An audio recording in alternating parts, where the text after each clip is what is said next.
Hello and welcome to. In this episode, we are talking about the current Ukrainian attacks and Russian efforts to generate more troops. In general, this just some organizational stuff. When it comes to the question and answers, please use #question so the bot can find your question and move it to my Discord so I have an easier time later answering it without missing anything. And obviously, if you want your question to be answered with some priority or immediately, or if you want to support the channel, you can use the super chat option to make sure I will immediately answer the question once I finish the current one. During the situation report, I will not react to any donations and I will not react to any questions to not stop this part of the live stream, but afterwards in the question and answer segment, I will directly respond to it accordingly. So let's start.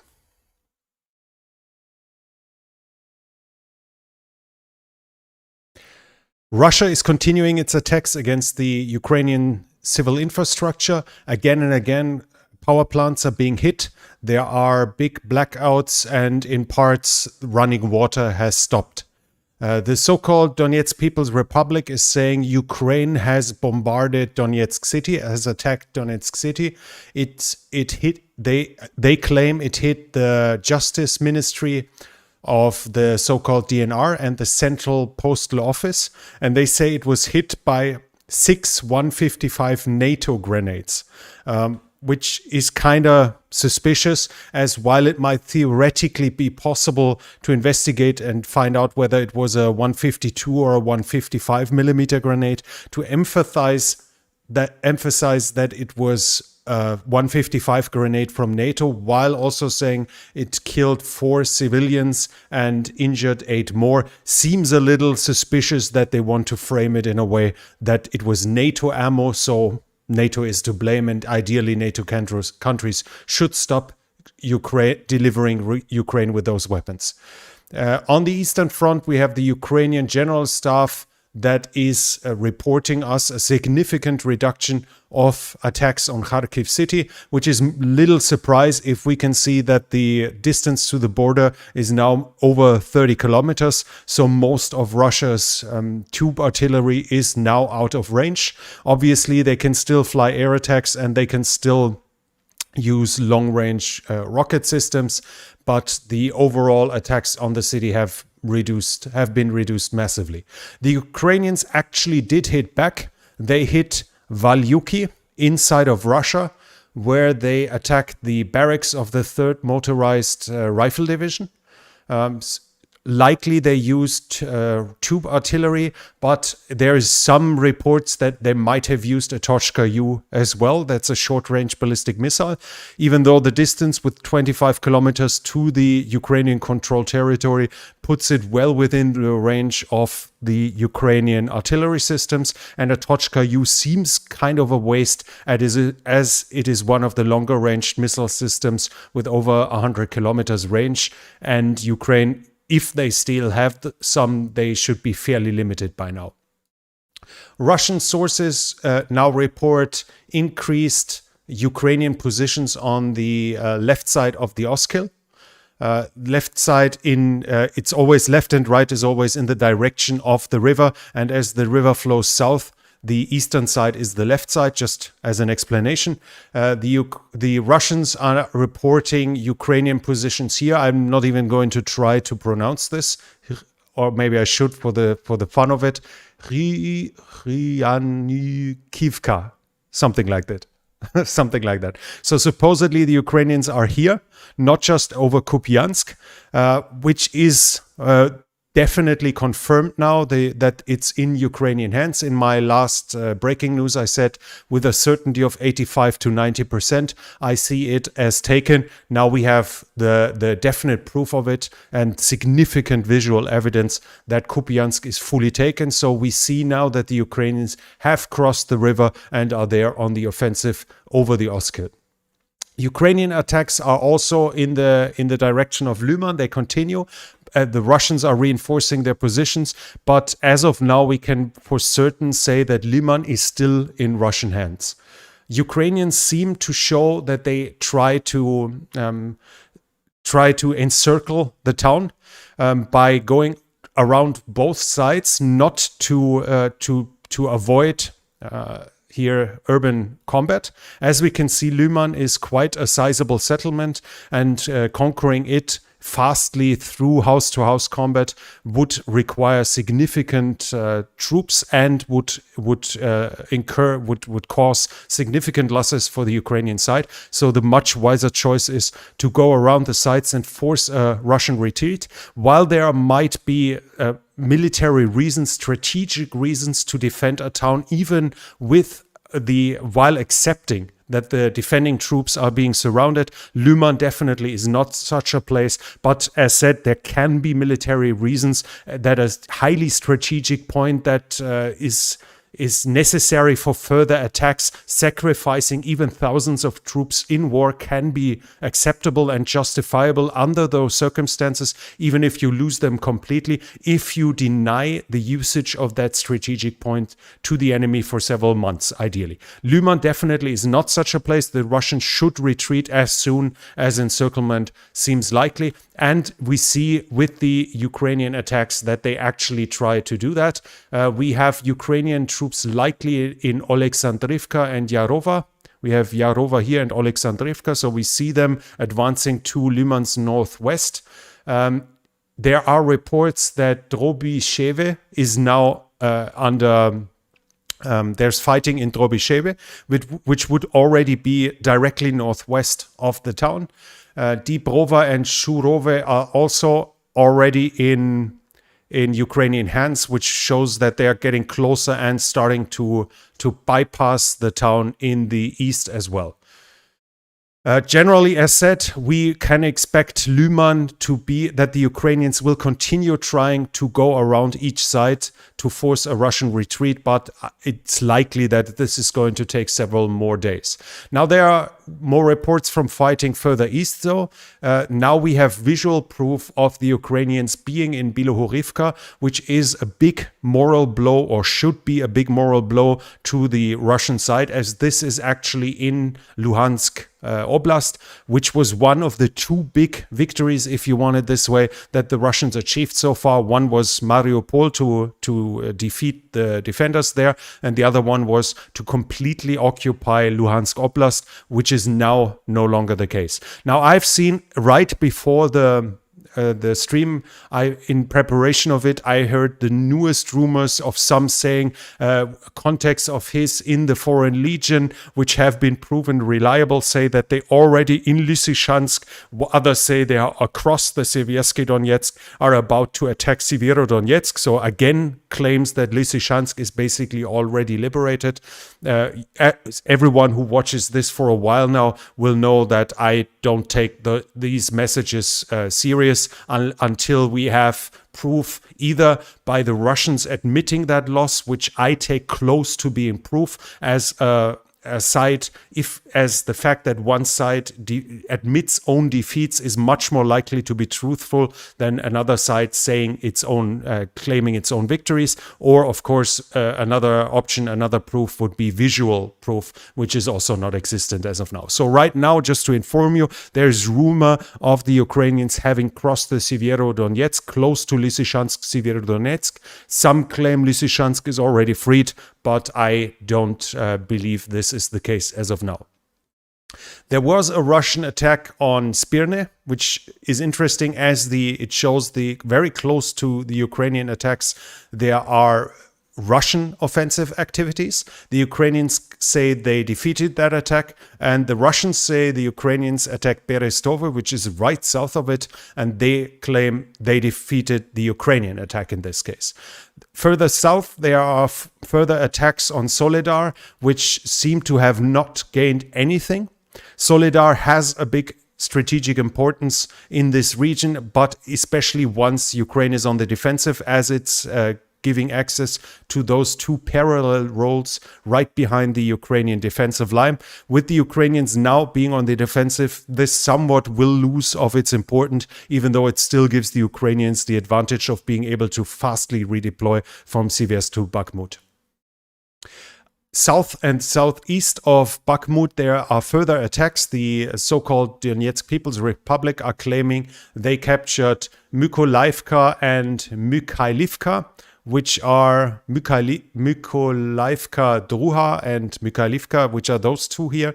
So we still have small Russian advances east and southeast of Bakhmut, but as of now, the progress is continuing to be extremely slow, in measured more in meters than anything else over the last weeks. And there are also further attacks northwest of Donetsk city, mostly in this region. Still, the Russians basically try the same as the Ukrainians do in Liman, by not frontally assaulting a heavily defended area, but rather encircling it or threatening it from the side and thus force a retreat. They do the same here. The Russians do the same here in Avdiivka by attacking in the south of it and in the north of it. But again, it does not seem they were any successful here. Now, in general, it seems kind of questionable why the Russians keep attacking at roughly this line here, while everywhere else they are highly under pressure. So why do they use valuable reserves instead of stabilizing other front lines to do useless attacks that don't promise any real gains? Wherever the Russians are actually advancing, it's tiny progress, nowhere comparable to the losses they themselves suffer in territory in other places, and none of the targets that is within reach, whether it's Avdiivka or even Bakhmut, seems to justify that commitment of troops in this phase of a war where one front has collapsed a while ago, though it seems to be stabilized for now, and while they are highly under pressure in Kherson. One way to justify that might be the political pressure, as this allows the Ukrainians continued access into Donetsk city itself and thus into the governmental areas of the so-called Donetsk People's Republic. But that would purely be a political reason to do fruitless attacks and waste valuable manpower that would be highly needed in other positions at the same time. But while we're talking about it, the Russians at this point obviously have been able to somewhat stabilize the Oskil front, but I guess I'll go further into that detail at a general summary at the end of the situation report. Let's switch to the southern side. The Russians are still talking about an increased concentration of Ukrainian troops, likely still at Vuhledar, where some Russian sources believe Ukrainian offensive is on the horizon.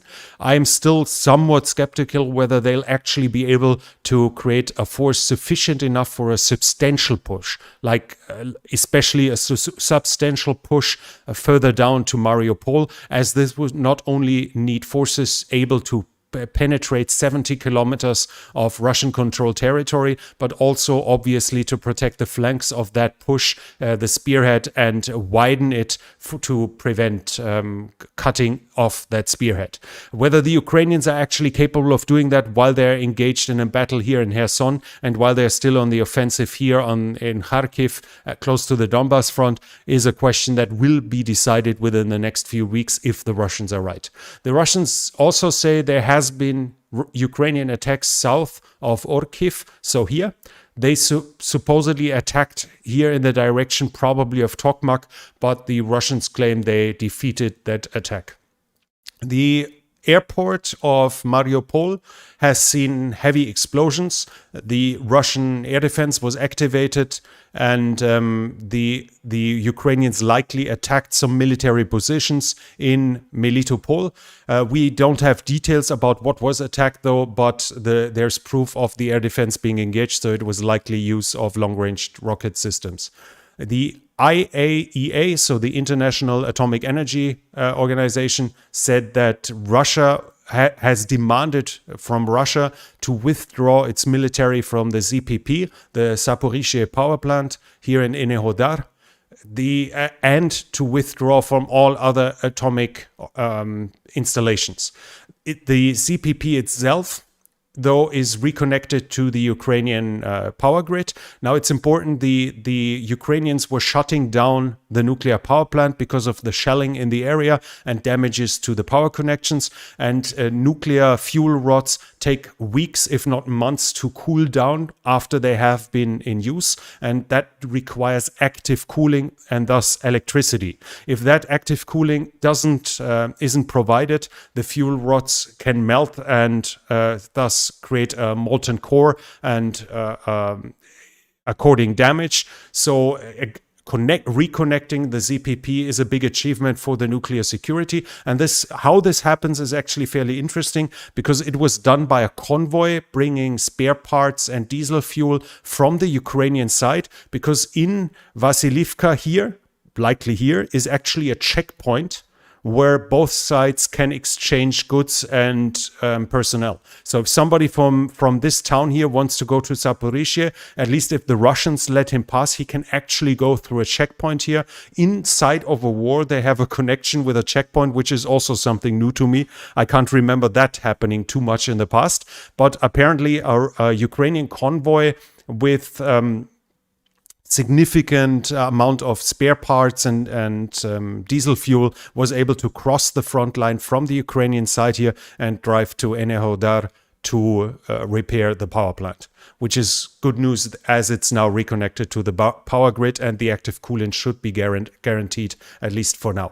The Russians again claim that there was Ukrainian shelling in the vicinity of the power plant, but didn't provide any proof, and I have not seen any images whatsoever. In Kherson, we have continuing attacks towards the Novakharkovka bridge, so towards here, which is which the Russians try to rebuild, and we have some video here of generally, like to illustrate a little. This is showing a HIMARS being fired in this area likely, so we have some illustration for it. Basically, the pontoon bridge at Darivka over the inlets was also rendered unusable. Now, the Ukrainians have destroyed the bridge here, and the Russians have to cross the inlets if they cross the Dnieper from here and need to reinforce Kherson, as the inlets is dividing their controlled areas right down the middle. And there is a pontoon bridge, and it's currently unusable. Close to the railroad bridge Antonivka, which is here, the Ukrainians say they hit a pontoon ferry and destroyed it, filled with Russian equipment. We have past proof of satellite pictures that the Russians run a ferry harbor roughly here and here. So they use this area to resupply it, and the Ukrainians now say they actually hit one of those ferries and sunk it with everything on board. Ukraine is also reporting further attacks against logistics, command structures, and communication lines of communication.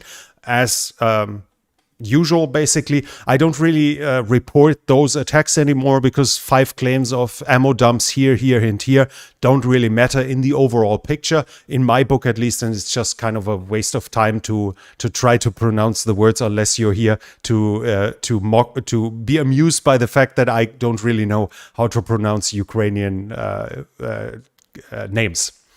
So the Inhulets Dam in Kryvyi Rih had been hit. That's already a few days ago, and we have further informations. The dam is here, and the Inhulets is going down here, and is important in the current battle as it's part of the front line along this whole area, and is actually behind the front line here, where the Ukrainians have their bridgehead over the Inhulets. The information I have is that it rose 2.5 meters. The water inside of the river rose by 2.5 meters, which should have damaged a lot of the crossings. We don't have information whether the Ukrainian crossings over the river have been destroyed or damaged, but 2.5 meters rise in the water level should actually render them pretty useless, or even destroy them if the Ukrainians haven't reacted fast enough. And the other thing is, it will flood areas close to the river, depending on the area, and with the increased water will turn them into mud fields fairly soon. And we have an indication that it actually worked in this area, that it might have been successful, because the Russians themselves report that Ukrainian helicopters flew in reinforcements to Suky Stavok.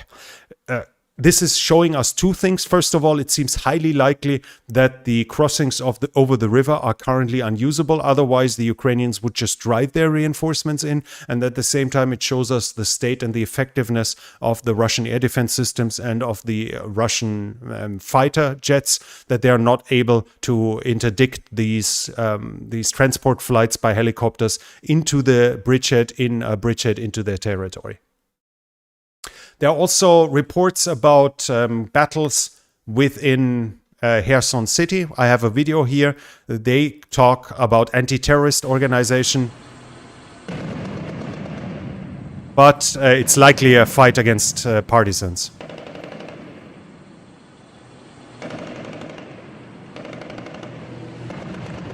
Could see soldiers here.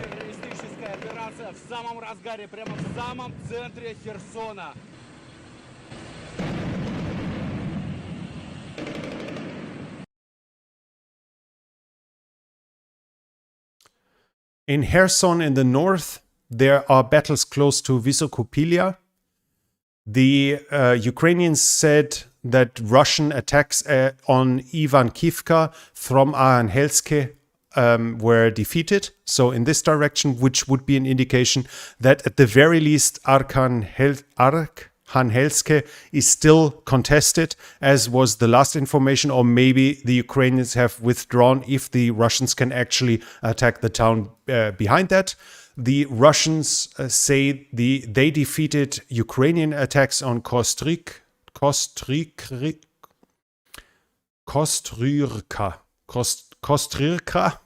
and Novopetrivka, which was here. So those two towns faced Ukrainian attacks. According to the Russians, they said they defeated them, and the Ukrainians say they defeated a Russian attack on Novovoznensenske, more or less. So here. This shows general, as we can see with the rest of the region, that both sides seem to be closely matched, at least that counterattacks are still possible in wide areas of the front line. When it comes to the Inholets bridgehead, we see that there are rumors that it was somewhat widened, and those rumors are coming from the Russian side as well. I haven't heard a single town though.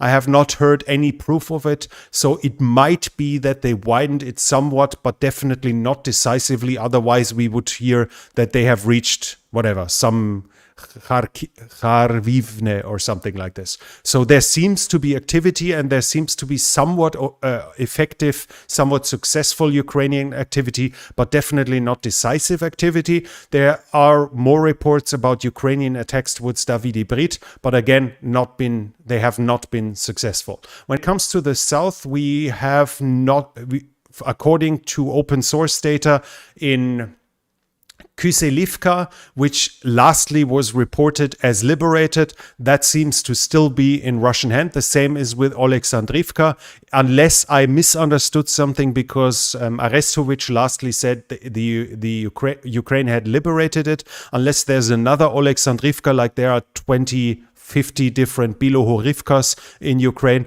unless I misunderstood that and it wasn't even about this town. This town definitely is still in Russian hand, despite the past having been reported differently. And the same can be said about Kyselivka, which is also still in Russian hand.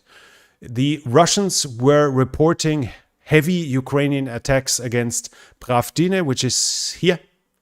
They say they defeated them. Russian sources say Ukraine, and now it's becoming really funny, Ukraine crossed the Dnieper estuary with 5 boats to perform an amphibious landing on the Kinburn Spit, which is that thing here.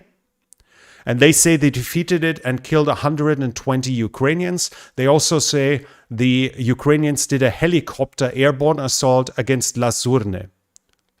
And this is here. So we are talking about an attack vastly behind the front line with a few men. Like, how much can they bring by helicopter, regarding their weakness, without any heavy weapons?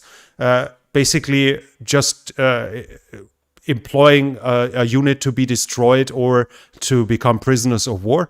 Those claims were so vastly exaggerated and that even other Russian sources said that their contacts at the front line don't even report any fighting in this area.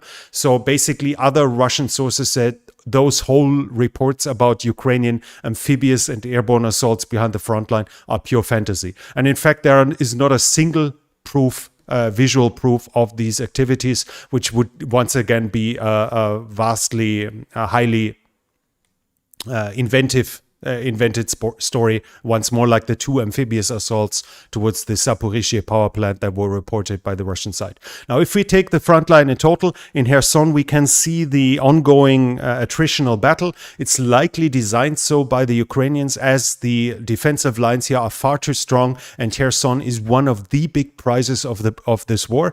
Basically, capturing Kherson would be a strategic defeat of the Russians, unlike this year, as once Kherson is lost, it is basically lost for the rest of the war for the Russians. Whereas if the Russians can keep it, they have the option to continue to Mykolaiv and then later to Odessa and obviously to Transnistria onwards. So the Russians should force everything they can, should send every reinforcement they can to keep Kherson by all means, because once they've lost the right bank of the Dnieper River, so the northern side here, it's extremely unlikely that they will cross it again during this war, as doing a river crossing against a defended side on the other side seems to be highly suspicious to losses and extremely dangerous in this regard.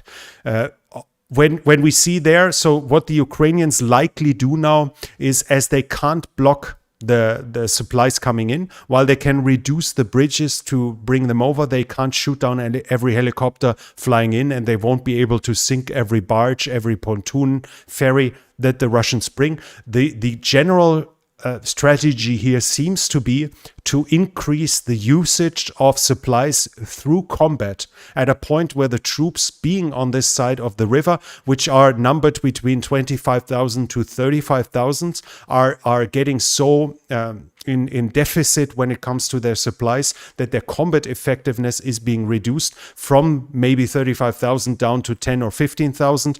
Just to give some numbers, as obviously every artillery piece is just a piece of scrap metal without shells. And if the Ukrainians are able through combat to increase the usage of supplies to an amount that cannot be brought over the river by helicopter and by barges, by ferries, then the overall supply will dwindle and thus the combat effectiveness. So if the Ukrainians can keep it up, they can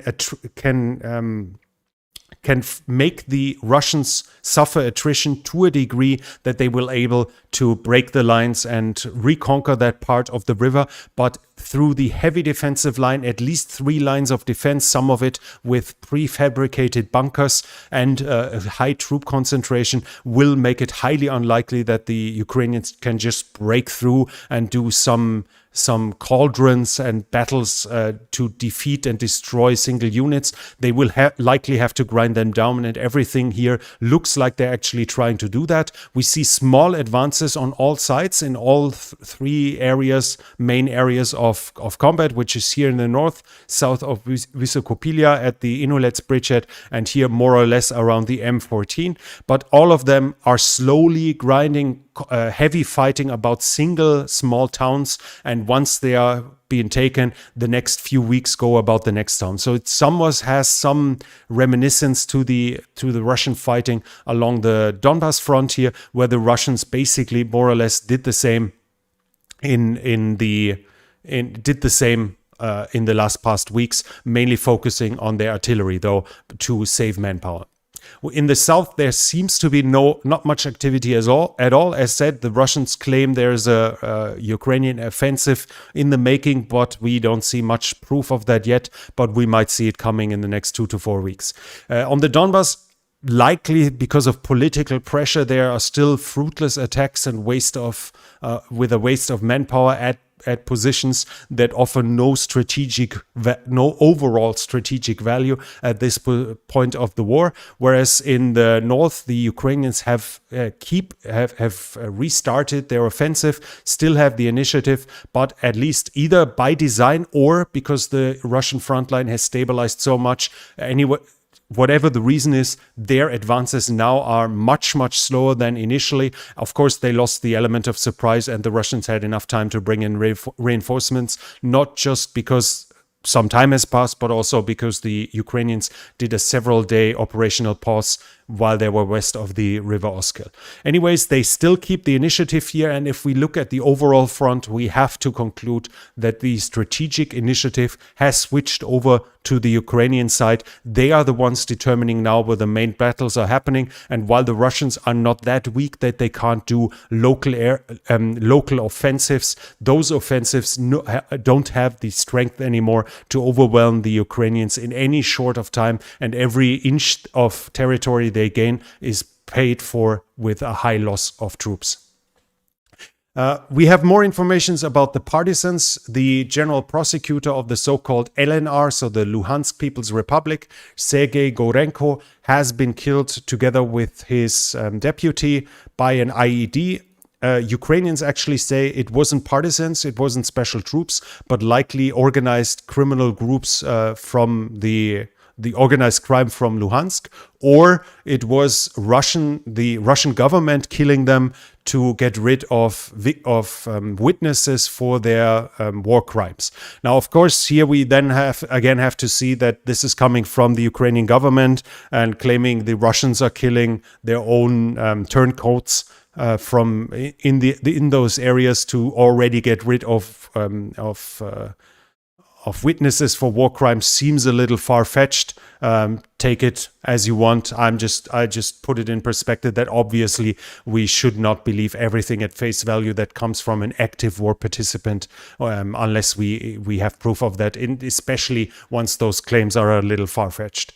There has been an attack on the railway line east of Tokmak. The Russians are saying it was done with artillery. The signs seem to indicate it was partisan activity, though I am not able to, according to the pictures, I'm not really able to prove what it was. Anyways, this is one of the main ground lines of communication between Russia and Kherson, apart from Crimea. So any derailment of trains there, any blockage of the railroad line is obviously improving the Ukrainian situation west of the Dnieper. There were also further explosions reported in Melitopol, in the suburbs, in the outskirts of Melitopol. There are several Russian military bases now. I don't have proof, though, whether they were hit, and I don't have proof of anything damaged. And the Rosgvardia said they captured 50 partisans, 50 people helping the Ukrainian government in Kherson and Zaporizhia in the last week alone. And this might actually be something that shows us that might be a way to explain what we hear otherwise, and this is this year that the head of the Ukrainian National Police, Ilhor Kylimenko, said they found 10 torture chambers in the freshly liberated areas of Vovchansk, Kupiansk, Balaklia, and Izium. And when we see the amount of torture chambers. Now we can claim that the Russians go there and just like to torture people, but if you think they are a genocidal army that just wants to kill Ukrainians, it would be logical that they torture in some areas and in others they just execute. But we have 10 torture chambers being reported and shown to journalists and to international prosecutors, to witnesses, which shows some systematic proceeding. And this systematic torturing of Ukrainians, the most likeliest way to explain that would actually be insane or very intense, at least, partisan activity within their occupied territory. We have the examples from Bucha where there are witnesses and even war criminals that were captured, saying that they thought the Ukrainian civilians were reporting their positions with their cell phones. In some cases, that's likely true, because I heard from the Ukrainian side, and I reported it in the situation reports, that the Ukrainians now said 340,000 Ukrainians reported Russian troop positions and Russian troop movements in the past. So it seems likely that a lot of the Ukrainians in the areas occupied are still reporting to the Ukrainian government. All of you have seen the videos of Ukrainian civilians celebrating their liberations from the Russians. So that a high activity towards the Ukrainian government seems likely. In the case of Bucha, it also added up that the Ukrainians employed a lot of civilian drones for artillery correction and artillery reconnaissance for artillery strikes. And at that point of the war, at least, the Russians were not aware of that and were massively surprised by the accuracy of the Ukrainian artillery strikes against them. And for them, the most logical conclusion was the Ukrainian civilians handed over, which made them attack them, torture them, and kill them in these cases. So when we have 10 different torture chambers in this liberated area alone, that would be an indication of partisan activity, of suspected partisan activity, that the Russians try to employ torture to find partisan, and would be an indication for us how strong the opposition towards the Russian is from the Ukrainian civil population. And that comes back to what the Rosgvardia said: 50 people arrested within just 1 week. And it seems likely that they employ a lot of different techniques, like fake supports, money collections for the armed forces, and conspiracy meetings where they actually send informants to arrest Ukrainian partisans or supporters of the Ukrainian government to suppress Ukrainian partisan activity. We now also have a video of butterfly mines from the Russian side. In past situation reports, I think it was mainly on the German side, I reported that the Ukrainians have used butterfly mines in their own country. We see it here. This is from the liberated town of Balaklia, and where the Ukrainians have found butterfly mines. He's going to show it in a moment. Now what we see here is the butterfly mine. It's air launched, so it's being deployed from either a bomb, a plane, or an artillery rocket. And to deploy those only makes sense if you are in retreat. So for me, the conclusion was that the Ukrainians are using them in Donbass, when they were found in the oil refinery close to Lysychansk. The little terrorist is coming again. In the oil refinery here, I think it was. There it only makes sense if the Ukrainians had used them, because they were retreating from it. You don't mine an area where you are heading into, where you are advancing, because it would slow down your troops and endanger them. You only shoot mines across the front line if the other side is coming, to slow them down and to cover your retreat and to cover your position. So in this case, it makes absolute sense. It made absolute sense that the Ukrainian employed them despite having signed the anti-personnel mines treaty. I mean, it was they felt the necessity to use them to defend their country. And here now we have, according to the same logic, we have proof of the Russians doing the same. Because if we take my logic that you use those in a defensive measure to slow down enemy troop advance, it doesn't make any sense that the Ukrainians would mine Balaklia while they are advancing. But it makes perfect sense to mine the town, the city, when you're retreating, to slow down troops that are following you, as those mines here, we can see here, are small, and you can barely see it. I think I actually need to take a tiny break and feed that boy, otherwise he's going to sabotage the stream. I'm deeply sorry. I'll be back in a few seconds. Такая коварная штука, это дистанционная мина. Если я прикоснусь пальцем, она сдетонирует, мне оторвет кисть. Размер, смотрите, в масштабах, я не буду опускать низко руку, приблизительно как пол моей ладони. Они бывают разных цветов, бывают вот такие хаки, бывают как трава, ярко-зеленые, бывают темные для разных времен года. Поэтому, пожалуйста, предупредите, Yeah, особенно that little детей. boy knows how to make Передайте sure I своим feed him. друзьям. So it just makes no sense for you to employ mines in the areas where you advance. You employ mines where you are retreating, and according to the same logic, this is now a proof for me, a proof of Russian usage. And as you can see, the mines is hardly visible. And especially in high grass, it's even less visible. It doesn't really have shrapnel effect, but if you step on it, it's enough explosives to blow off your foot and thus immobilize you and turn you into an invalid, which is one of the big dangers of that weapon, as it might be active for years, months and years, and then in the bushes in high grass. And at the same time, it looks a little bit like a butterfly. The form, it's made in this design to spread out once deployed. So it has a military use, but at the same time, it kind of looks to a toy to small children. So if they touch it and shake it, it can detonate as well, as those mines have a combined weight of 5 kilograms to explode. So if you shake it, every movement up and down will add to the 5 kilograms until they explode. This here, we now have those use proven by the Russians as well.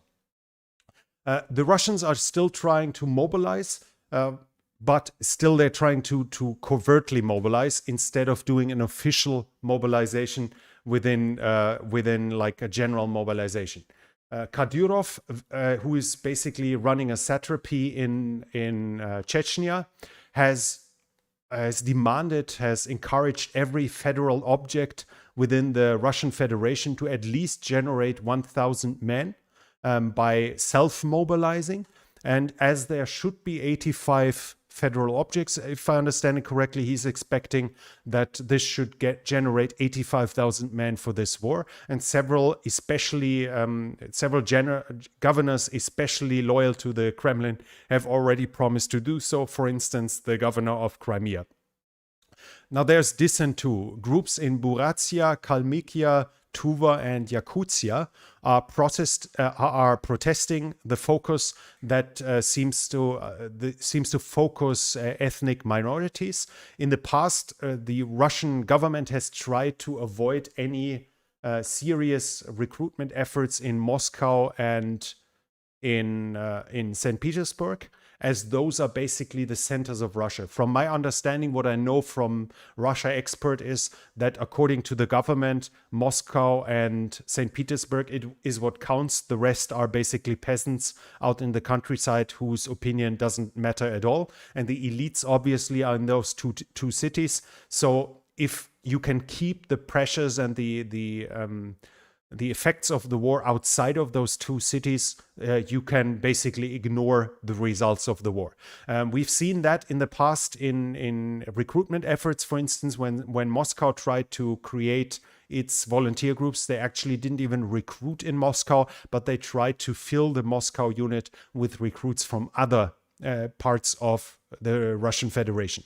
And right now, when the loss ratios by population means that the ethnic minorities, mostly the Asian ethnic minorities, in this case Buryatia, Kalmykia, Tuva and Yakutia, are those that have suffered the highest losses in the past, and thus there are human rights groups, organizations establishing themselves and protesting the usage of ethnic minorities. And I'm sorry for what you can hear in the background.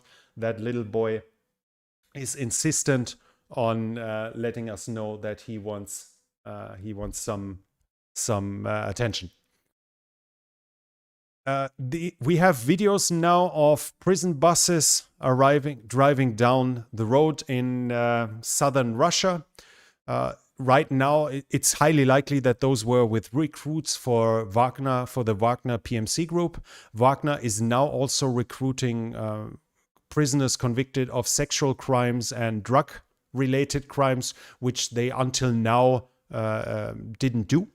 Russian human rights groups group is saying by now 7,000 prisoners have already been recruited into Wagner, where they will receive 2 to 3 weeks of training before they are being deployed to the front line, which still makes it kind of attractive to, as we can see, a lot of prisoners when you're sentenced to 10 to 20 years, risking your life for 6 months and then getting a full pardon will likely be attractive, especially for hardened criminals that see this as a way out of prison. On the Crimea, there are posters appearing saying, asking for volunteers for the 810th Guard Marine Brigade, and they say that they are going to be deployed in Ukraine with the 810th Guard Marine Infantry Brigade after just 10 days of training. Anyone who has done military training in the past knows that within 10 days you basically learn how to properly dress and how to march properly and maybe how to make your bed, but that's more or less it. So when you expect that within war, obviously you will not focus on proper marching, but on combat, 10 days is barely enough to learn how not to shoot yourself. This is nothing. This means the current efforts of the Russian government to create soldiers leads to nothing more than cannon fodder as of now. There are now pictures appearing of what the Russian government is doing with those who use their rights, as this is not being declared a war but a special military operation. This allows contract soldiers to get out of their contract and soldiers to refuse deployment.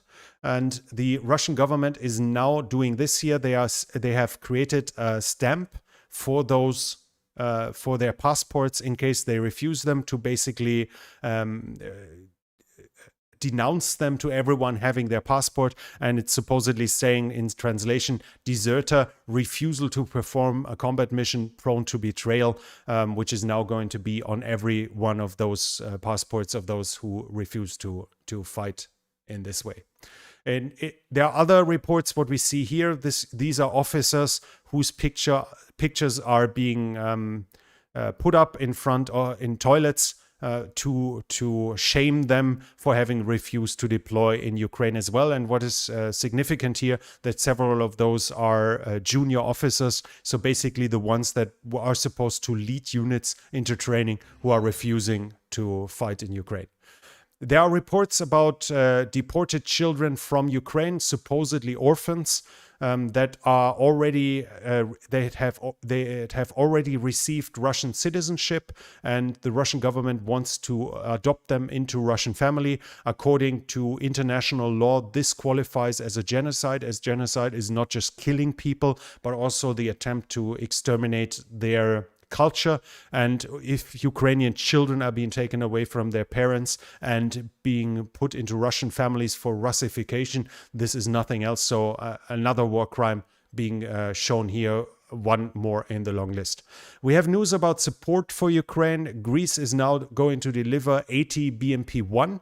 They are doing what we call in Germany Ringtausch, which means like circle exchange, something like this. For those 80 BMP-1, they are receiving 80 Marder infantry fighting vehicles. The BMPs were formerly from the German Socialist Republic, the eastern part of Germany that was part of the Warsaw Pact.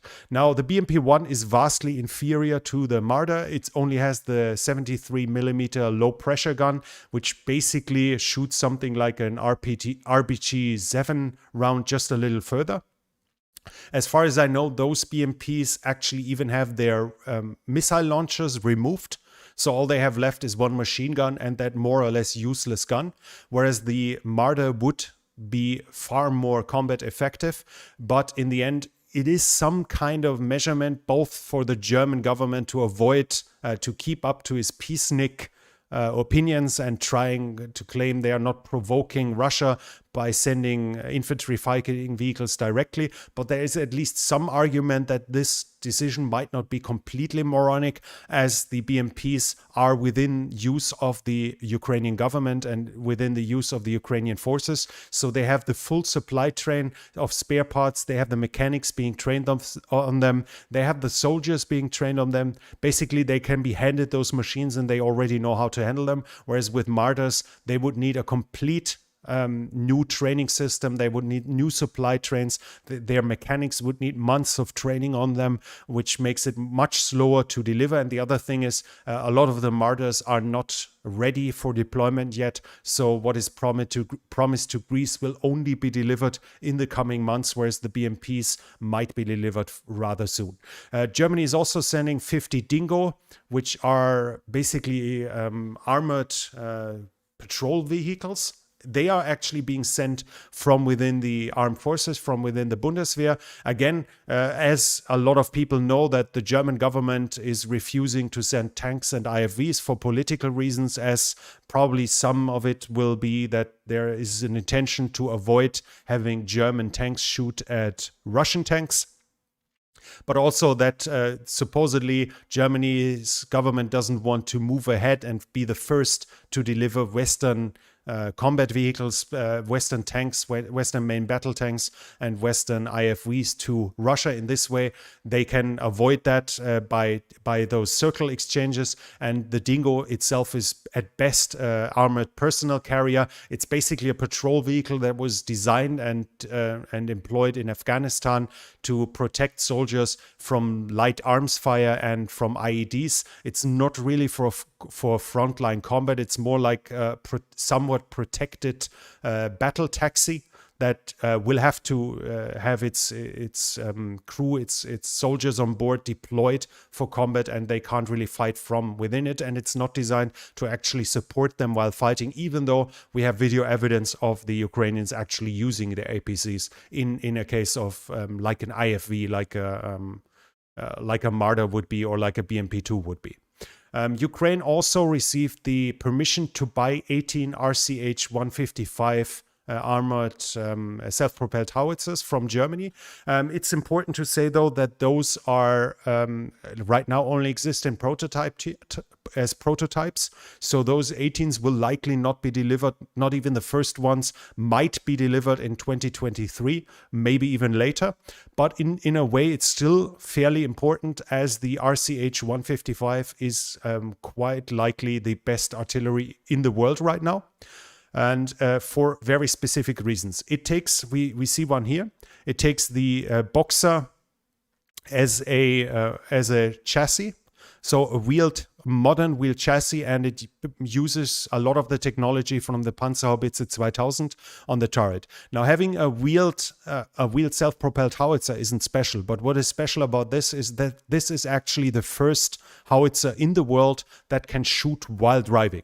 This basically makes counter-battery fire close to impossible. The only chance of effectively countering those artillery pieces is by having air power above them while they are being deployed. As with shell travel times of easily 30 to 40 seconds, while they are driving, they can already be hundreds of meters away from the position that was calculated by a counter-battery radar. And it's already difficult to hit modern self-propelled artillery like the César, like the Panzerhaubitze 2000 that are shooting fast and are able to immediately move on, whereas this can actually shoot from the move, which is the only howitzer in the world right now that is capable of doing that. And here Ukraine has received the permission to receive them, but depending on how long the war will last, it might not even be delivered before the war ends. So this has to be put somewhat in perspective. But then again, we see the German government is somewhat willing to help, but only if they can justify it with their peacenik opinions, their peacenik convictions. As howitzers have already been delivered, apparently now it's fine to sell them new ones. The logic behind that somewhat escapes me too, but don't ask me. The US are also sending lots of additional equipment. We have a list here. I mean, it's almost every 3 or 4 days that there's another package being reported. What we see here is more HIMARS ammunition.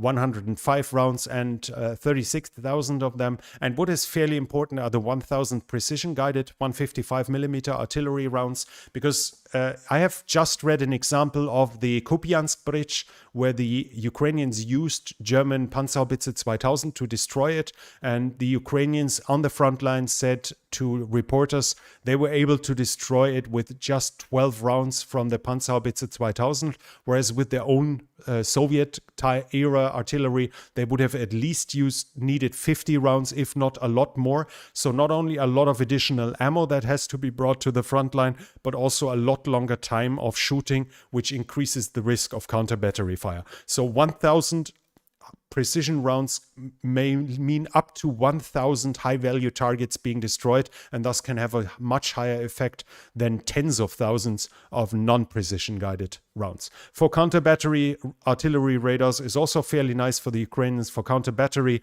but the rest is, you can see it here. The rest is also fine, but nothing that exceptional or spectacular anymore.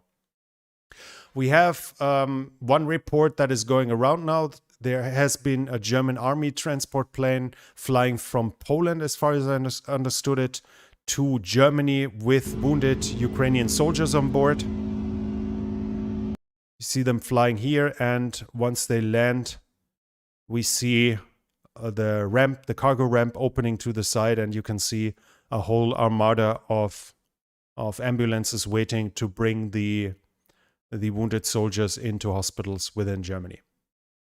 And we have one more thing. There is Chinese ammunition appearing in Donbass.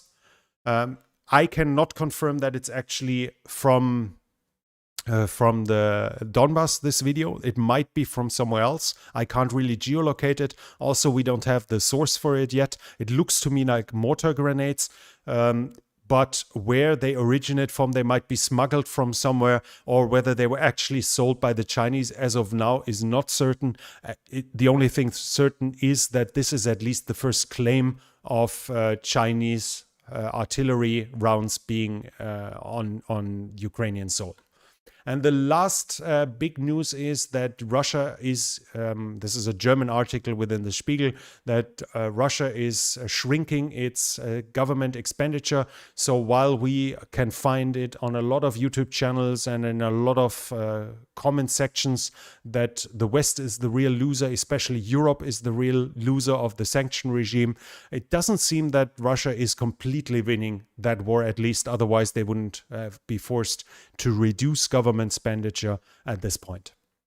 That was it. I'll take a short break to drink something, and then I'll start with the questions. And don't forget, if you ask a question, use #question, and the questions will be summarized in my Discord, and I can thus find them easily and answer them.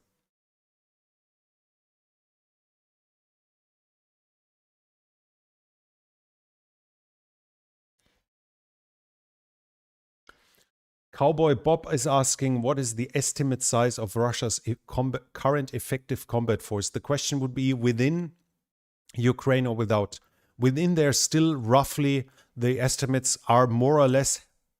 Actually, I haven't seen estimates since that defeat here. Before the defeat, it was said that there are roughly 100 battalion tactical groups within Ukraine. Mostly said about 105, but that's the theoretical size. Now, with one battalion tactical group, that should more or less constitute 800 people. That would only be 80,000 combat troops from within the Russian armed forces. But we have to see that Wagner is not in that part, that Rosgvardia is not part of that, OMON isn't. The so-called DNR and LNR, which are basically kidnapping their male population and forcing them into uniform, isn't a part of that. So realistically, we can probably expect something between 120 and 150,000 men within Ukraine.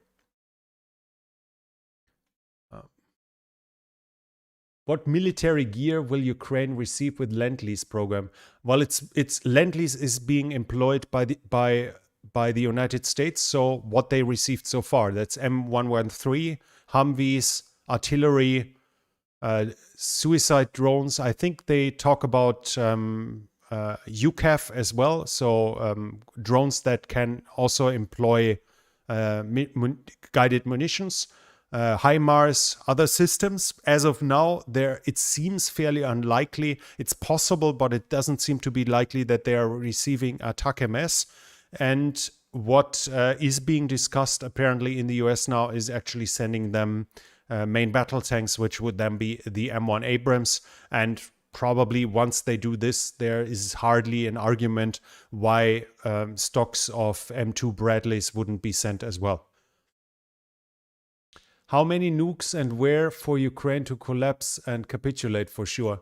Depends completely on Ukraine. There's even an argument that it wasn't the nukes that capitulated Japan, but it was actually the invasion of Manchuria, because the nukes themselves didn't do much more damage than the firebombing of other cities. Actually, they when it comes to losses of life, other attacks have been far more devastating. So how fast the Ukrainian forces will collapse with the usage of nukes cannot really be predicted, as the Ukrainians, as battlefield nukes have a somewhat limited effect in the area. And if the Ukrainians are able to disperse their troops enough to reduce the effect, nukes themselves will not wipe out their armed forces. So the usage of tactical nukes would mean that the Ukrainian population and government will have to ask the questions: how many nukes are they going to accept on being employed and detonated within the Ukrainian territory for them to rather capitulate? And that is something I cannot possibly answer. How many working tanks does Russia have left to send to Ukraine? They have lost about 2,300 already. It's hard to predict because we don't really know how many of those that are within stock, in their stocks, are actually in a running order. The stocks are close to infinitive, as officially before the war they had 12,000 tanks in reserve, but they were only forced to report those west of the Urals. So east of the Urals, there might be a lot more left, some of them probably T-55s rusting in some forest.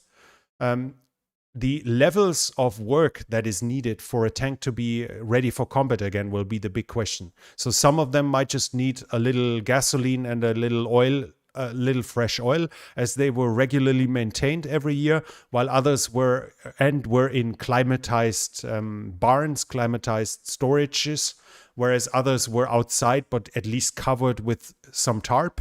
Others were outside not covered, and others were cannibalized in certain ways. So it's basically impossible. The best thing you can do is estimates, and according to estimates, it would be expected that they have probably around 2,000 to maybe 3,000 left, but that would not include the expectation that they're currently running their tank factories to actually get tanks that were in reserve in running order again. And while they might not be able to modernize them, meaning to give them digital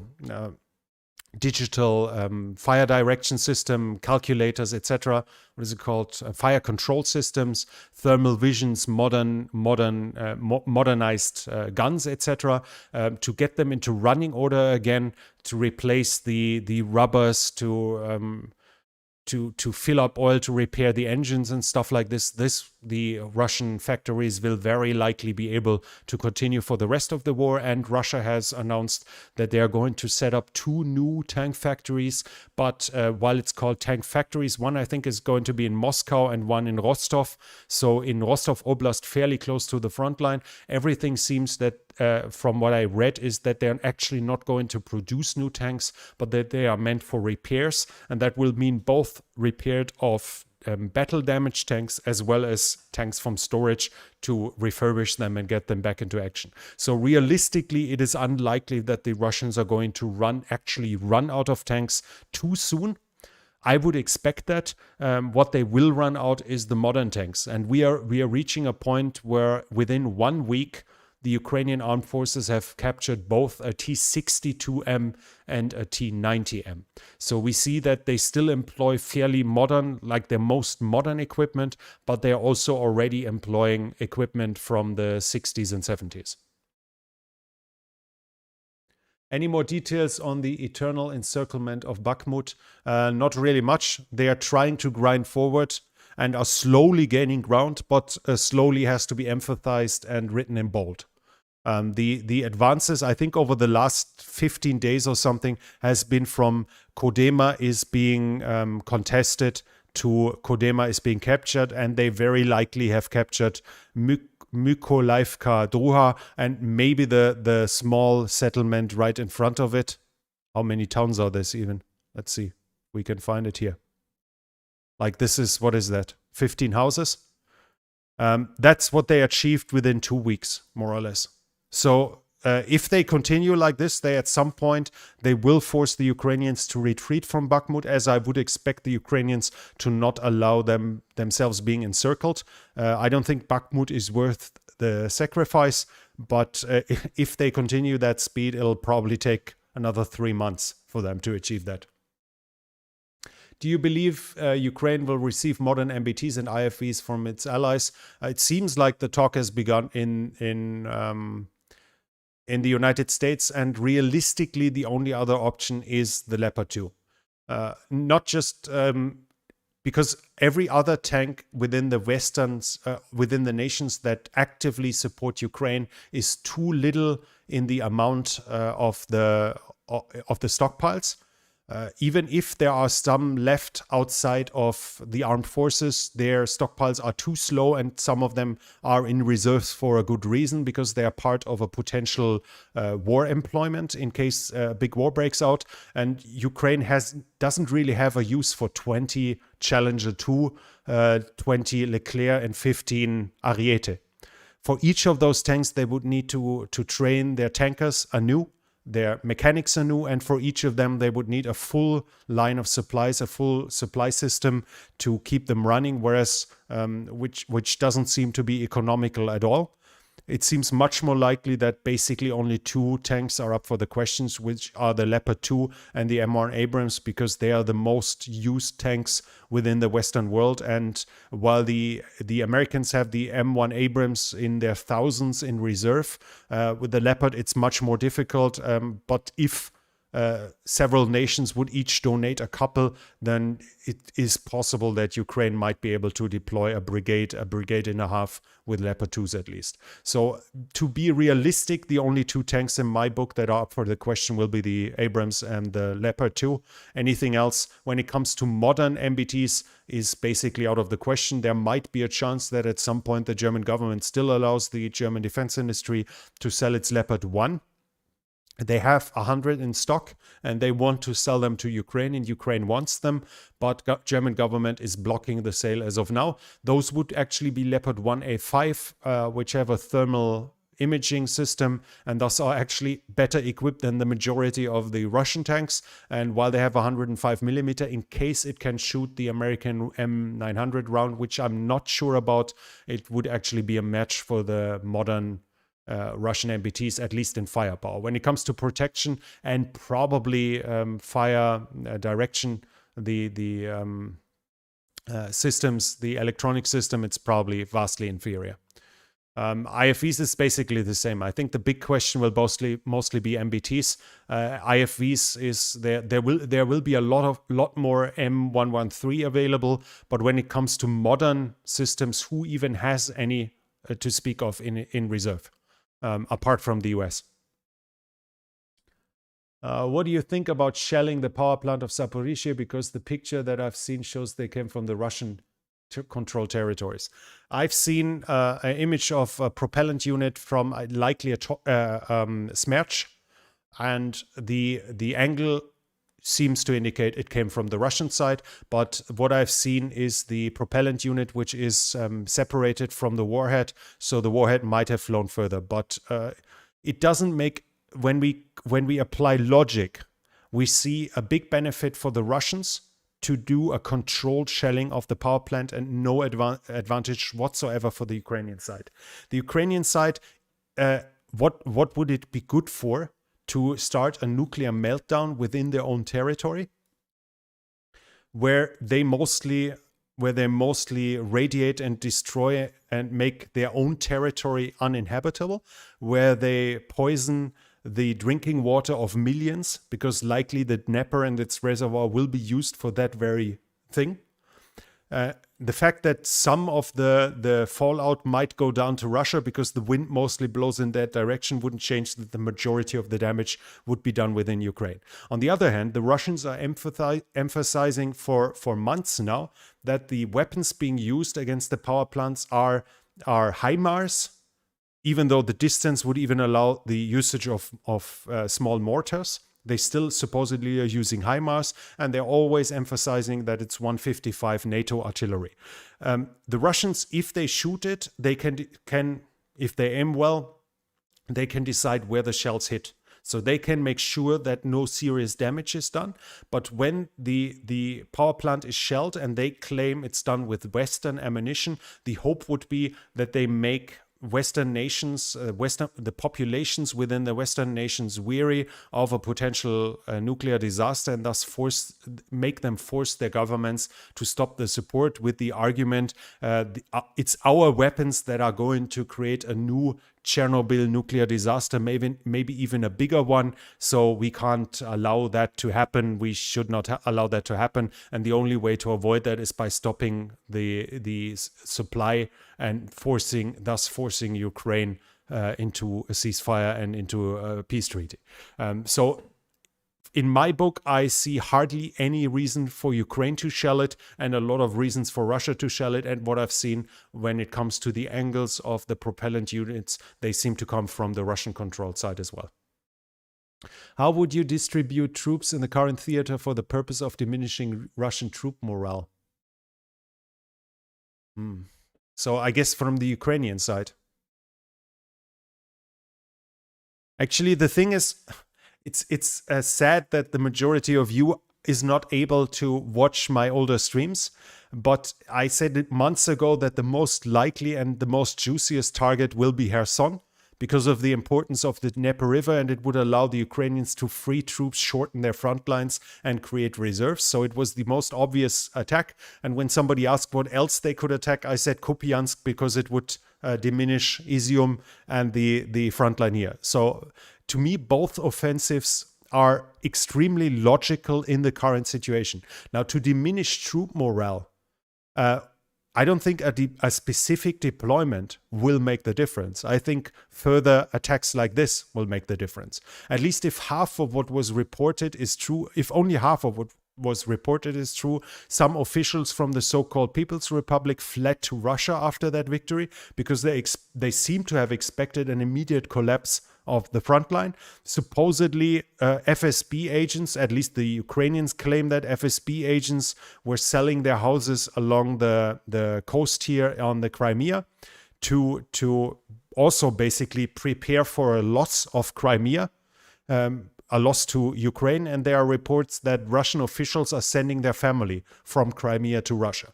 All of that after one victory, which seems to me a little too early. While the Ukrainians might have the strategic initiative, they are far from winning the overall battle yet, the overall war yet. So to diminish Russian morale, what they need is further things like this. And where do you achieve them unless you have vast superiority or the element of surprise again? And the element of surprise was achieved here. Whether they'll be able to achieve it again or not, that is pure speculation. So I can't really say send more troops here and that'll change it. Obviously, if they manage to capture Mariupol and manage to create a spearhead down here and advance and create a front line that can't be pushed in by Russian forces, that would come close to something like this.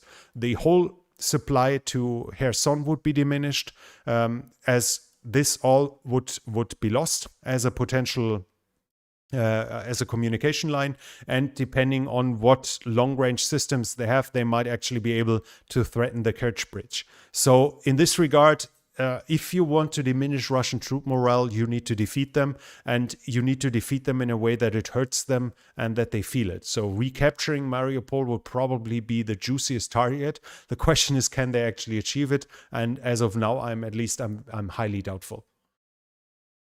What about Transnistria? How do the Russians refresh and supply their troops there? I guess right now, not at all. How would they? Romania will not let them through. Ukraine. And the probably 1,200 to 1,500 Russian troops are stuck there, and they're stuck there with the supplies they have. The only way to supply them right now would be to have transport planes cross Ukrainian territory, probably extremely low flying to go there and land in Tiraspol. But at the same time, Odessa, the area around Odessa, is filled with air defense systems, because Odessa was one of the big targets for Russian missile attacks in the past months. So that they actually would achieve something like this seems to me highly unlikely. So I guess there is no resupply to Transnistria whatsoever.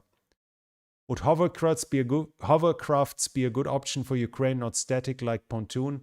Can avoid minefields, can take supplies straight to where they need them. You mean to supply to Ukraine?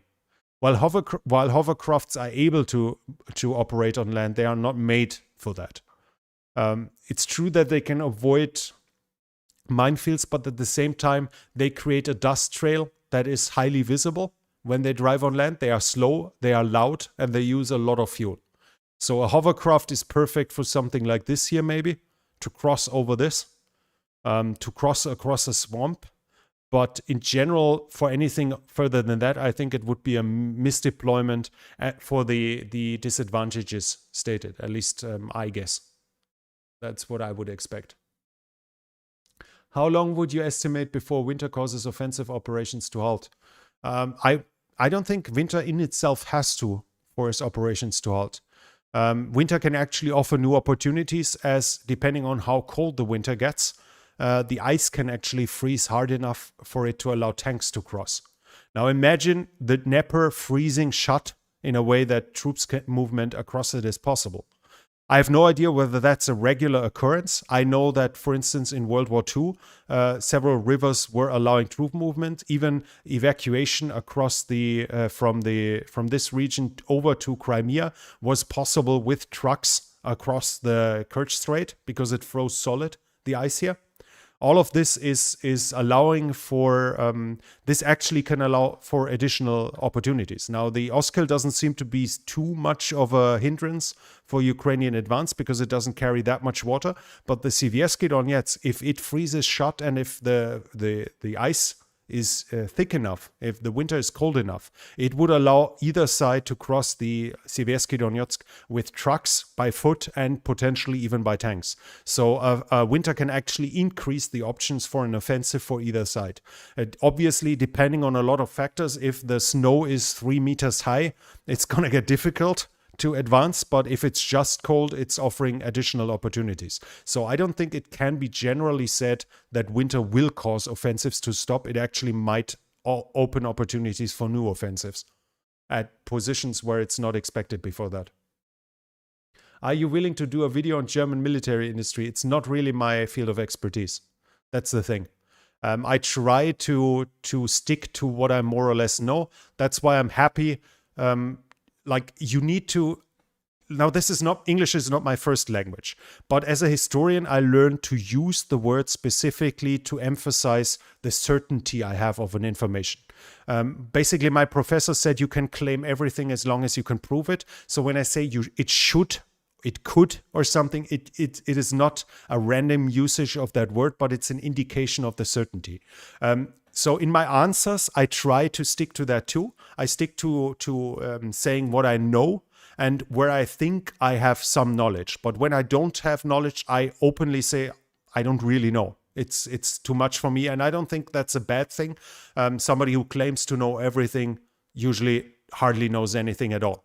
So the German defense industry, I don't really feel too competent about it, to be perfectly honest. And especially, like, what would it be? I could do one, what companies are there and what they produce. I could research that in a day. But do you really need me to make a video like that? If I make a video like that, I want it to be consistent and to reach a certain level of quality. And as of now, I don't feel like it's worth the time investing, as it's not my field of expertise. I couldn't do that video right from the get-go. I would actually have to properly research it, and that's valuable time I could use for something else. So in this regard, I don't think I'm going to make a video on the German military industry too soon, at least. It's interesting to see that there's interest in it, but apart from that, I don't think it's a way for me to proceed right now. Can you show us an updated list for the KIA tanks planes lost? Oryx. Oryx is the relied upon source by everyone. I have it here. And I think by now everyone should know that. And I'm going to post it in the chat as well.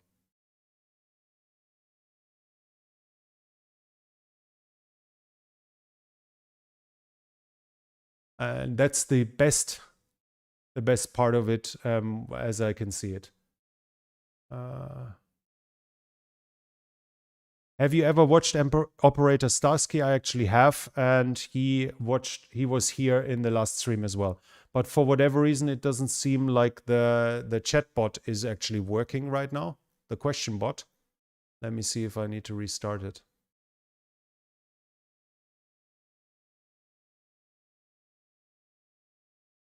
Yeah. One moment, please.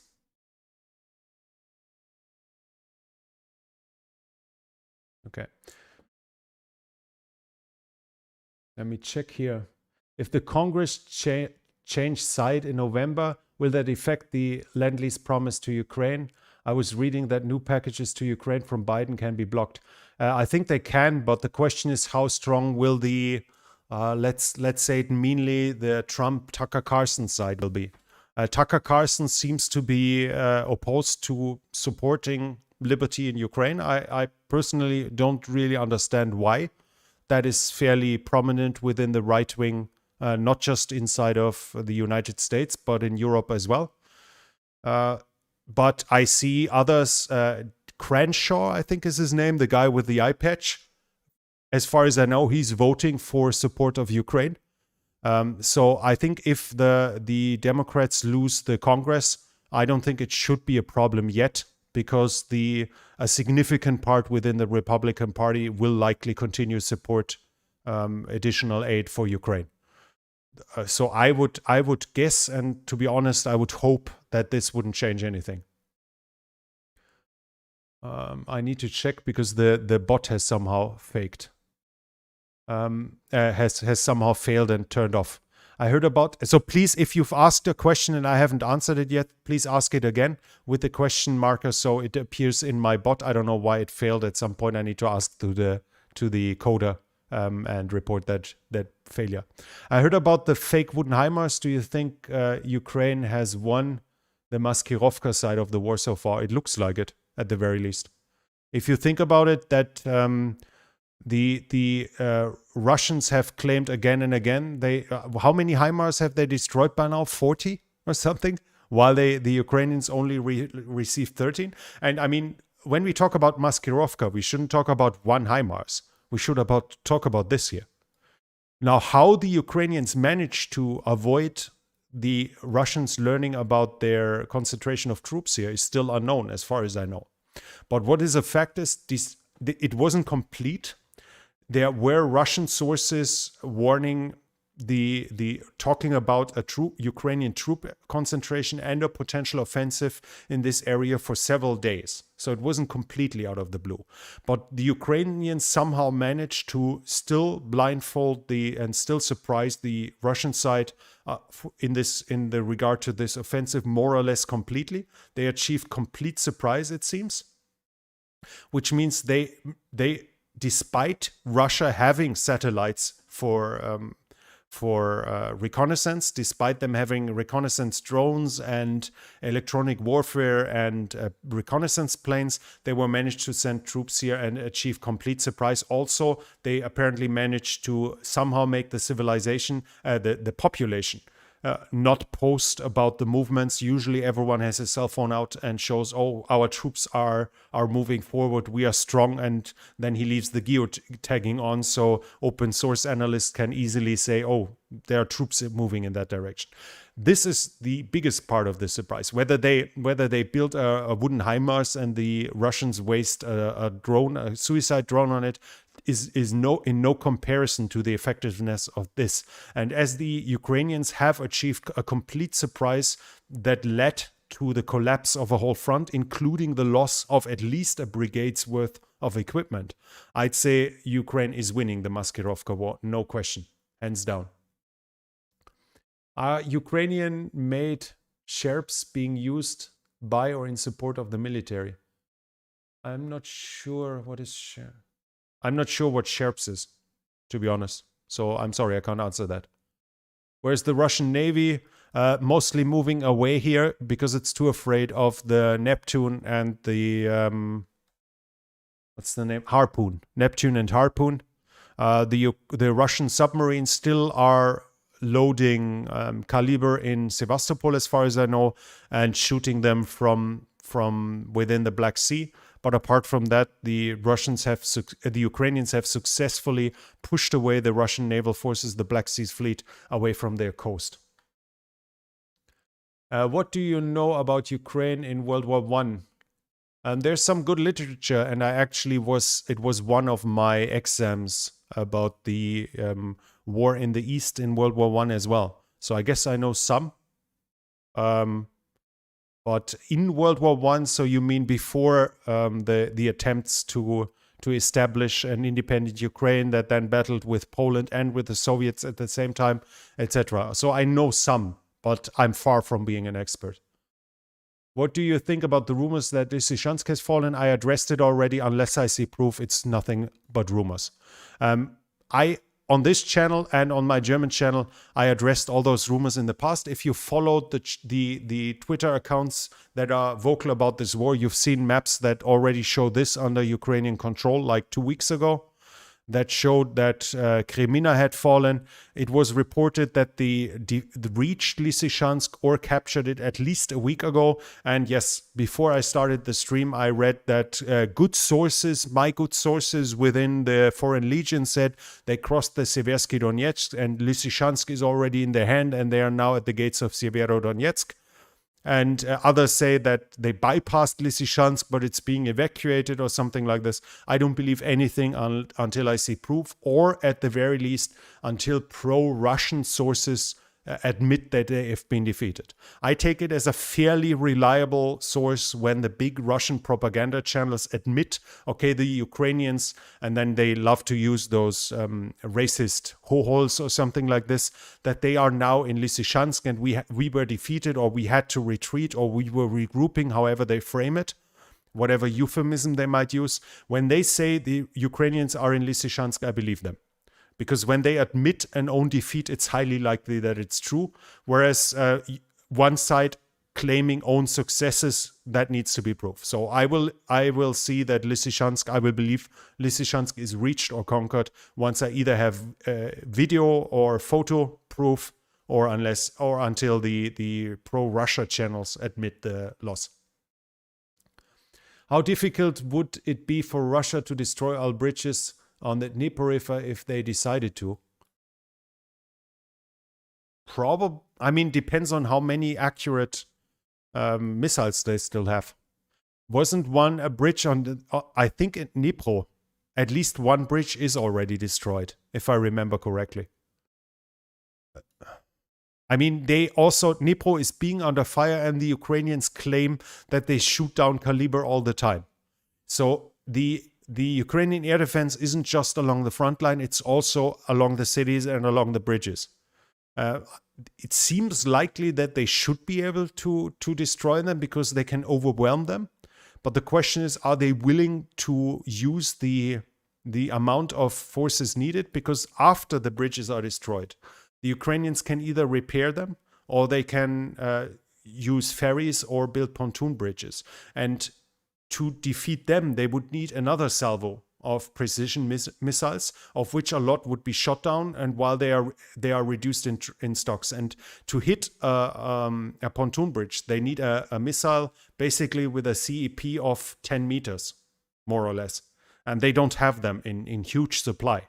And if you lose a good number of them while you shoot at them, to destroy a pontoon bridge that is being rebuilt 6 hours later seems a complete waste of time to use precision missiles for that. For that, artillery is ideal. Or for that, bombs would be ideal. But to use bombs, they would have to have planes over Ukraine proper, within Ukraine, which they don't. So it doesn't, if we think about all of this, it doesn't seem to make too much sense to actually put up the effort to destroy the bridges, because they would stop the Ukrainian movement for 2 days. And then they would probably have set up supply lines of communications again, more or less with the same capacity, with close capacity, which would have to be destroyed with the same effort again to just gain a few more hours. And that doesn't seem to make too much sense. Now, the railroad bridges are a little more difficult, obviously. They might be a more juicy target. Whether they can do that or not, I can't really say. So in general, I don't think it is the most important target for the Russians, even though I have to say all what I said about pontoon bridges and ferries and so on would more or less count for tanks and trucks. Railroads should be a lot more difficult. So can they do it? I would guess they can, but that they haven't done it would be in accordance to my estimation that it's not worth the effort. Could Russia choose to employ nuclear weapons against Azerbaijan as a means of indirectly threatening Ukraine or disrupting oil export? Would international backlash be just as severe? They could, but they won't. It would be a complete declaration of war against Azerbaijan. Turkey might get involved as well, depending on what you expect, how big the balls of Erdogan are. But Azerbaijan and Turkey have a military alliance, a strategic military alliance, as they call it. And an attack on a further country that is, as of now, not really hostile to Russia, would diminish its international support, or the indifference. You could rather say international indifference, because a lot of countries that don't join sanctions don't really support Russia. They just don't care enough to employ sanctions. That would probably diminish all that indifference further. So it would. I don't think it would be of any strategic use to do that in this regard, to attack a further country where they actually even share a joint border. And so proper fighting afterwards would break out, and the Azerbaijani armed forces aren't that totally weak. And depending whether the Turkey is able to send troops there to aid them, like, all of that would complicate it further. I don't think there's any real use and any real sense in that in that idea. I noticed on some recent drone video that the Ukrainian forces advanced more professionally than what I've seen before. Have you noticed any changes over the course of the war? No, I haven't actually, because I've seen highly professional uses from the beginning. I've seen highly incompetent ones, absolutely incompetent Ukrainian forces, and I've seen some where I would feel perfectly at home with my limited training. I'm not with the training I received.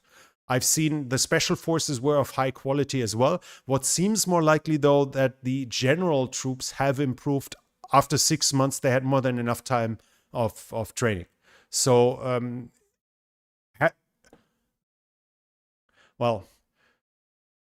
the last video I watched and I published there was that close combat.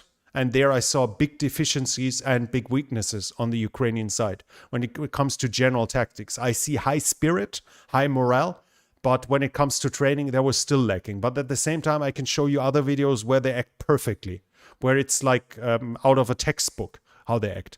So we still have a vast difference in capability within the Ukrainian forces, but after 6 months of war, or close to 7 months of war, it seems obviously more likely that the overall quality has improved. We saw soldiers with 2 days training on the front lines at the beginning of the war. That time is luckily over. Thank you, Jim, for your support and joining the channel. Not even a question. Thank you very much for your support. What impact will have Iranian drones Shahid 136? It's still a little questionable how well they actually operate.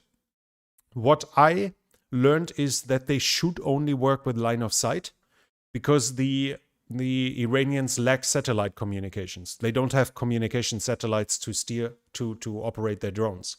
So within the range of their radio towers, they should be fairly well operating fairly well. But as soon as it's behind a hill, they should have some problems targeting. In general, the big question will not be whether the Shahid 136 is a good drone. It's whether it's going to be applied well. That's a big difference because the drone can be as great as it is. It would obviously be, if it works as intended, it would be the perfect weapon to hunt down HIMARS, to hunt down self-propelled artillery. But so far, the Russians have shown that their rigid command structure is completely inflexible. The Russians themselves complained that it takes at times over a day to get the permission to attack a target where they have, which they have identified, whereas the Ukrainians are down to 20 minutes in times of attacking identified targets, because their command structure is far more flexible. The persons who actually has the power to decide whether a system is employed is far lower the command change on the Ukrainian side than on the Russian. So if the Russians don't change that, and let's exaggerate a little, if every single usage of a Shahid 136 has to be approved by Gerasimov, by the general, by the chief of staff, or by the head of the general staff, it's obviously that those kamikaze drones will be almost not effective at all, as they will never be able to be employed in time on the front lines when they're actually used. If they are, on the other hand, handed over to competent leaders with the authority to decide the usage themselves, then they can be of much more effect. But the question is, are the Russians able to overcome their deficiencies? And then do they actually have the competence of the leader? Because the Russian command structure is working very well if you have a few competent generals and not too many bright and not too many well-educated officers downwards. The Ukrainian system, the command, what is it called? I always forget the English word for Auftragstaktik. The mission tactics, mission type tactics. The Ukrainians employ mission type tactics. That requires well-educated and well-trained officers. If you give the freedom of decision to a monkey, he'll run for the banana and not do what he's supposed to do. So you need for a mission type command structure, you need well-educated and well-trained officers, and that the Russians have those that are able to handle the responsibility reliable. That is always up for the questions. And they have never trained for that. So the big question for the Shahid 136 will be, how are they going to be employed, and which units, which officers will be the command, will have them under command. I think that will be at least as important as the question how big the warhead is, what range it does, what range it has, and how accurate it is. If it's the most accurate drone in the world, but it's not being employed whenever there is some activity because nobody is there to order the employment, then it's useless. Do you really think? Okay, that question was somewhat cut off. Do you really think Ukraine? Okay, I can't really answer that. Do you think Russians are getting better in 6 months' experience? They have improved in some regards. So they learned that here, along the front line here, they adjusted their tactics. You have to see that the general Russian doctrine is you attack along the whole front line to fix the enemy in place, and then you use your superior armed forces and your superior manpower to do a big cauldron. So basically, the Russian tactics would be, if this is the front line, they attack along the whole front line, and then they have a spearhead here, a Schwerpunkt here, that is rushing up towards Zaporizhzhia, then Dnipro, and then crossing over here and making all of this a cauldron. That would be the classic Russian doctrine. We see it to some degree happening here, that they try to pierce into the depth of Ukrainian territory. We've seen it here too with those advances to the north.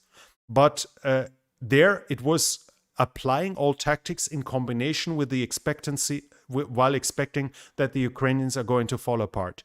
They learned fairly soon when we saw the attack here in Donbass. They started it the same way. They attacked here from the Dnipro reservoir up to Kharkiv along the whole front line. They bombarded it in the second phase when they did the Dnipro offensive. They tried it again and then had a spearhead, especially towards Izium, towards the south, and it got stuck after 10, 20 kilometers. So the whole thing, their whole doctrine faltered by the fact that they didn't mobilize, and they tried a doctrine that is usable for a 2 million army, for a 5 million army. They tried to use it with 150,000 men against numerically more or less equal troops. They learned from that. We see an improvement there. What they have learned is, okay, our command structure doesn't work. Our soldiers lack any discipline and morals and morale. Sometimes I make the mistake of using the different word here because they sound so similar. So they lack morale.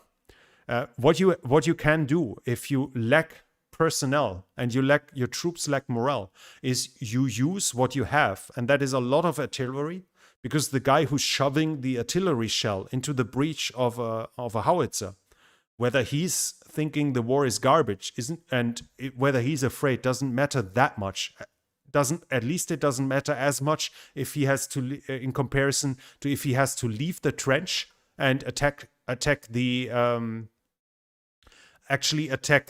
Ukrainian troops. So what they did there was switch over to a system where they were focusing on their artillery, focusing to use the strength and the numerous artillery to bombard the Ukrainian front line, and then do reconnaissance advances with the weak manpower they have. And as soon as they faced serious opposition, they were retreating and sending in the artillery again, and rinse and repeat until the artillery finally has done its job.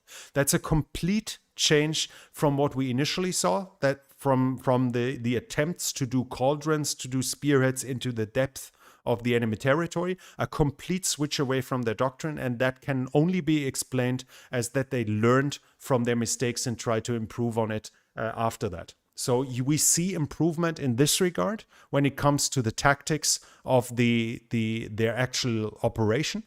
When it comes to the skill of the soldiers, we can expect that it is likely dropping, as we are now facing forced mobilization in troops of forced mobilization in big numbers from the so-called DNR and LNR. We are facing Wagner mercenaries with 2 to 3 weeks training. We are facing volunteers from the states with between 10 days and 1 month's training. So the training of the Russian troops might not have been great at the beginning, but you would at least expect a contract Niki to have a little more training than 10 days or 1 month. In general, so the individual quality of the soldiers must have fallen since then, but the tactics of the officers in this regard of their advance has definitely improved. Island Man, thank you very much for your generous support. Mahalo for reporting in a professional manner on this war. Credits to you. Grüße aus Hawaii. Thank you very much. I try to do my best. As I said, I'm a historian, so I learned scientifically to approach things, which means source critics, which means I'm not believing everything. That doesn't mean I'm neutral. I always emphasize here, as well as on my German channel, I have sympathies for one side, which is the Ukrainian side. But to me, that doesn't mean that I should start lying to myself or to anyone else. So, and if there's something wrong on the Ukrainian side, I have to address it. I have to openly question it. whether it's actually a problem and whether it actually exists, but I have to report it as well. Because if I'm reaching a point where I start to ignore mistakes or even war crimes by the Ukrainian side, then I have to question whether I'm still supporting the right side. On the other hand, that's why I'm talking openly about Ukrainian war crimes too, whenever they happen. But to me, there's a vast difference in the severeness of the war crimes and in the amount of war crimes being committed. And that makes a vast difference to me. So I try my very best to be as objective as I can, to be as honest as I can. That doesn't mean I'm neutral. And I don't want anyone to misunderstand that in a way that I claim neutrality where I'm not. But that doesn't mean I'm not, I'm absolved from do my very best that I give the best and accurate consideration about what I do. So I'm very thankful, Island Man, for your support, for your generous support, and I'm happy to see that what I do is being appreciated.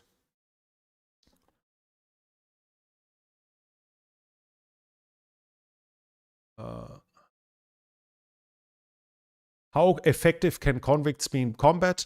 In theory, they should be more or less, when we have 2-3 weeks of training, they should be more or less the same. 3 weeks training is 3 weeks training. Where they might actually be a little bit better is that it's one of the old problems within war, especially within war with firearms, is that it's kind of anonymous. When you face somebody with a sword who's about to hack you to pieces, it's probably likely that you're going not only trying to defend yourself, but that you actually try to actively kill him to stop him from killing you. But if you're shooting at someone on the other side, it's not really the guy that's shooting at you. So one of the big problems that I think the US Army did a study after, was it in Vietnam? I'm not completely sure. But they found that the extreme majority, like in numbers you wouldn't imagine, is actively not aiming at the enemy, is actively trying to miss, or at the very least, they are closing their eyes when they shoot to avoid killing someone, because they don't want to kill someone that they don't feel is about to kill them. Now, when we talk to convicts, we at times have murderers. We have people with low morals. If you have a child molester, a child rapist, somebody who's willing to break out of convention in this regard, that he's raping children, you would at least expect that he might be less likely of having hesitation to kill someone than a regular civilian that is a law-abiding citizen. A murderer already has proven that he's able and willing to kill. So in this regard, they might be a slight bit more effective, as the limitations of the regular soldier to kill someone will be less an issue with convicts than it is with regular soldiers. When it comes to the training, the question is they are probably as badly trained as the others, and then we can question whether the motivation might be higher, because we all heard what's his name, Proshigin or something like that so-called Putin's cook, the guy who runs Wagner, who said, if you run away, we will execute you. So if they actually threaten the convicts with execution in case they don't attack, in case they don't storm the position of the opponent, that might also lead to a little more combat effectiveness. That might also lead to the convicts turning on their own officers and on their own blocking forces and trying to run away and disperse and disappear. That might also be a point. So there are some arguments for higher effectiveness, but it's probably not going to be a complete game changer. There has been some talk about an upgrade of those Iranian drones to fly with then Russian satellites support. Any possible truth through that? Possible, yes. Whether the Russians are currently able to do that with the electronics at hand is a different question. But if they manage to do that, and unfortunately I'm not an electrical engineer, I can't tell you it's easy or it's difficult. I have no clue. I was proud when I had an online shop that I was able to change the PHP. So just a system of showing the pricing was done properly. I was proud of that, and it took me like 4 hours, and a professional programmer would have probably done it in 3 minutes. So just to show you how little I understand of programming and of electronics. I simply can't judge whether this is something that can be easy adjusted or not, whether it's complicated or impossible. I have no idea. So possible, maybe. No idea. Not my expertise, sorry. How much grain has Ukraine been able to ship out? No idea either. Sorry. I would have to Google, and I don't think I should waste all of our times to Google something you, in worst case, could Google yourself. Sorry. Don't really know better than that. Russian attacks on schools, hospitals, municipal buildings. I have a theory many of these are to eliminate cell phone towers so RF troops stolen phones can give away positions. That's actually an interesting theory. I haven't thought about that before. If you look at Syria, they seem to employ terror as a weapon. They deliberately were targeting hospitals. Hospitals were hit to such a ratio that can't be justified by just random bombing. The opposition gave the Syrian government the position of hospitals to avoid them being bombed, and then they got bombed. So it was a deliberate campaign to destroy hospitals. It might just be that the Russians deliberately want to do harms there. But your explanation is also very viable. And regarding, if I just think about it, I guess it's one of the most common places for cell phone towers. And then isn't it that the Ukrainians also use an app to control their artillery? And that app will obviously need the internet. So if the cell phone towers are taken out, that would also diminish it. So in this regard, you might actually be right, but it's a theory, and I have no more than theorizing about it. I unfortunately also can't do. What do you think of Norway's geopolitical approach towards Russia during this crisis? As far as I know, they try the very best they can with their limited means to support Ukraine. So I guess they are doing it properly. I don't really know specifically what else they do. They still share a border with Russia, even though that's not really the best terrain for an invasion. But they firmly stand on Ukraine's side, as far as I understand it, and they sent them M109 Paladin howitzers, if I remember correctly. So I think didn't they send them anti-ship missiles as well? I think Norway is actually helping quite a lot. How long did Ukraine last in 1918? I can't remember. There's a nice series from, what is it? Those guys that made the World War I weekly series, Timeline History or something, I think is the company. They made actually a fairly nice documentary on YouTube about the wars between that started after the end of World War I. I can absolutely recommend their channel. What is it? Timeline History, I think. Let me quickly Google that, because they are actually worth watching.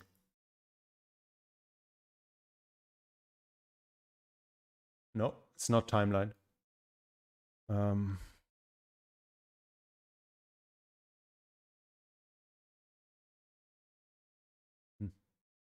I don't really know why. If somebody remembers that. Is it? No, it's Real-Time History. On the morning of yeah, Real-Time History.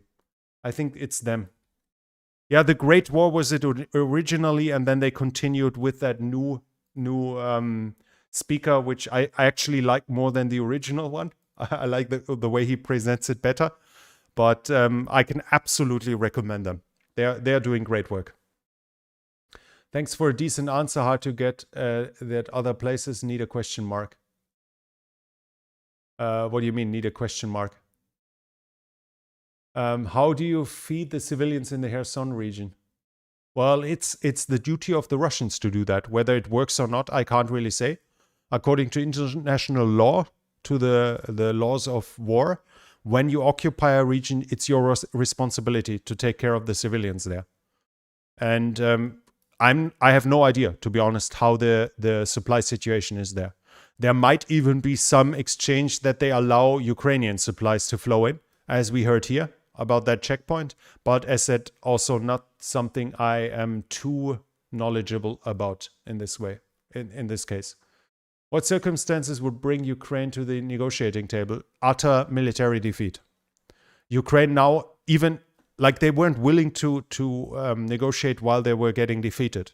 Now they have the strategic initiative, and that's my judgment, but I'm pretty sure in Kiev, they'll also see it the same way. They just won a big victory, not a decisive one, but a big victory. They have no reason to negotiate. You negotiate when you see a possible solution in a negotiation where both sides can actually meet at a point that is acceptable to both sides. And what is acceptable? The Ukrainians think that they can liberate their country. They actually believe they can. And they're convinced of that. And the Russians are not willing to admit defeat, and they actually likely still think they can win this war. So the Russians will never give up Crimea unless I have a hard time imagining when they are willing to give up Crimea.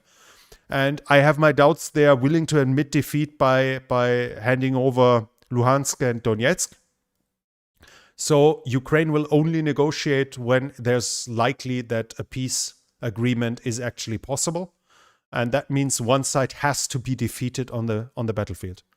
If the Russians are defeated and they are willing to accept that, then there will be the possibility for a ceasefire, or if the Ukrainians are defeated. But at this point, neither side is defeated yet, and neither side is willing to admit defeat. So the war will continue.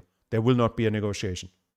So I'm gonna drink another sip to wetten my throat. Do I have ads prepared? Yeah, I actually do have. Okay, I actually do have ads prepared, so I'll put the ad button, use it to drink some sip, wetten my throat, and you can ask a few more questions, and then we'll call it a day for today. We already reached the planned 2 hours. So I'll be right back. If you have anything else to ask, I'll be right back.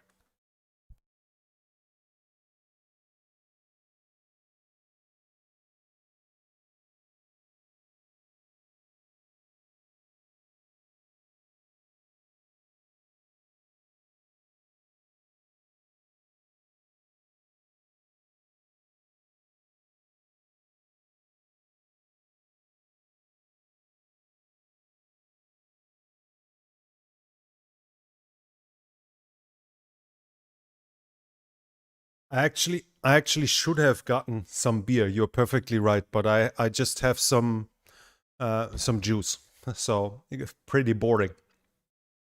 And I haven't prepared the ads, so I wasn't able to play them. Never mind, I can do that next time. So I see one more question. Are you for or against destroying the Crimea bridge? It would obviously be a huge advantage for the Ukrainians to destroy it. So whether I personally isn't really the question, I think. So I think Ukraine should destroy it if it can. And it would give them a massive advantage. It would be the same in this regard. It would not cut off complete supply for Russia, even if they reach Mariupol with another advance. Because the Russians could still send ferries. They could still use transport planes. They could still use helicopters, and they could send ships from Novorossiysk to Sevastopol to send supplies. But they would reduce the throughput of the lines of communication, and thus would have a higher chance of causing so much usage of the supplies that an actual shortage can begin. So in this regard, it would make perfect sense for the Ukrainians to attack the Crimean Bridge. Yeah, I think let's call it a day for this. I hope you enjoyed this. I plan to do this more often from now on. Do my very best to answer the questions in a field that I am interested in and studying for actually 3 decades by now. Try to do it at the best of my abilities to give you some value for the support that I receive on this channel. Thank you for the generous donations on this channel today. I hope you enjoyed it. If you also want to support the channel, you find the possibilities in the description. Other than that, if you haven't subscribed yet, I'd be I want to invite you to subscribe, recommend the channel to your friends and acquaintances. Don't forget the bell button so you don't miss future videos. Hit the like button and leave a comment, obviously to help with the algorithm, or to leave an estimation where you think how further the Ukrainian advance here will go, or whether the Russians will be able to stop them. It's going to be interesting to see how far this will go. So thank you so much for being here, and see you soon, likely on Tuesday, but I will post an announcement when the next live stream is about to come. Thank you for being here, and have a good night.